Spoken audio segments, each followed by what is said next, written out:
Il faut dire les choses comme elles sont. Manchester United pue la merde.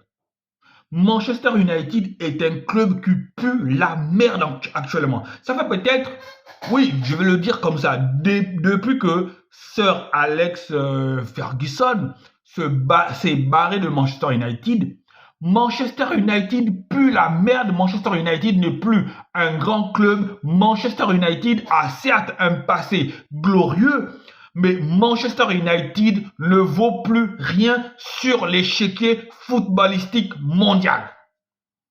Oui, ils sont riches, mais ça ne vaut plus rien.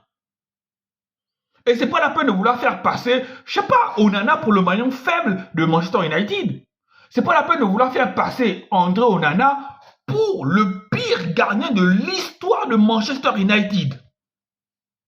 Cette équipe-là, prenez même le meilleur gardien actuellement du monde, Thibaut Courtois. Prenez Thibaut Courtois, mettez Thibaut Courtois dans ce Manchester United-là. Et vous me direz s'il ne va pas encaisser le nombre de buts que André Onana. Cette équipe pue la merde. Et on veut faire croire que c'est à cause de André Onana. On veut faire croire, parce que quand vous écoutez les déclarations de Matic, quand vous écoutez, c'est pas, l'opinion publique ou l'opinion, ou les fans de Manchester United, ils veulent te faire croire que si Manchester United a une saison pourrie, c'est parce que le gardien est pourri. Mais attendez, on parle de qui là? On parle de André Onana. Quelqu'un qui a joué à l'Ajax. Allez-y voir les statistiques de André Onana à l'Ajax.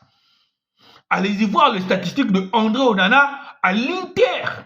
Allez-y voir. Et quel est le dénominateur commun entre l'Ajax et l'Inter?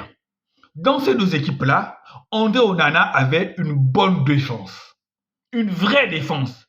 Une solidité défensive affirmée. Et André Onana était le dernier rempart. On sait tous que même lorsque tu es un grand gardien, il faut avoir, pour être un grand gardien, il faut avoir une grande défense. Et lorsque tu es un gardien qui a une grande défense, eh bien tu es obligé derrière de devenir le super gardien, de faire les arrêts décisifs. Parce que lorsque tu as une défense hermétique, bah, la seule fois où la défense est défaillante, toi tu dois assurer derrière. Et André Onana a eu ce rôle-là, aussi bien à l'Ajax d'Amsterdam que à l'Inter de Milan. Pourquoi ils prennent André Onana de l'Inter de Milan pour Manchester United? C'est parce qu'ils ont vu les statistiques. Manchester United, prenez n'importe quel gardien, vous mettez dans cette équipe-là, ça va devenir n'importe quoi. Et aujourd'hui, face à Newcastle, qu'est-ce qu'on a vu? André Onana n'était même pas sur la feuille de match. D'accord, ils ont leur raison, moi je m'en fous. André Onana, je ne le connais pas. Mais ils ont mis qui dans les bois? Ils ont mis Bayindir. Le résultat, c'est quoi? Défaite 4 buts à 1. À un moment donné, vous n'allez pas continuer à accuser les gardiens. Cette équipe-là ne vaut plus rien. Cette équipe-là ne vaut plus rien. Ils ne savent pas dépenser leur argent. C'est à croire qu'il n'y a pas de directeur sportif dans cette équipe-là. André Onana n'est pour rien. Mais c'est aussi sa faute. C'est aussi sa faute, c'est aussi la faute de son agent. Bon, maintenant, le football, c'est une histoire d'argent aussi. Voilà, sûrement l'argent qu'on lui proposait à Manchester United, il n'y avait rien. Parce que si c'était une histoire de projet sportif, je pense que André Onana serait resté à l'Inter de Milan, clairement. Donc, l'avenue de André Onana à l'Inter, plutôt à Manchester United, ce n'est pas un projet sportif, c'est un projet purement financier. Eh bien, quand tu fais un projet, un choix purement financier, bon, accepte qu'on te chosifie de la sorte, accepte qu'on pense que tu es un gardien lambda. Et ils vont jusqu'à dire que aucun grand... c'est pas vrai, putain. Mais qu'est-ce qui ne va pas dans la tête parfois de certaines personnes? Qu'est-ce qui ne va pas dans la tête parfois de certaines personnes? Je comprends pas.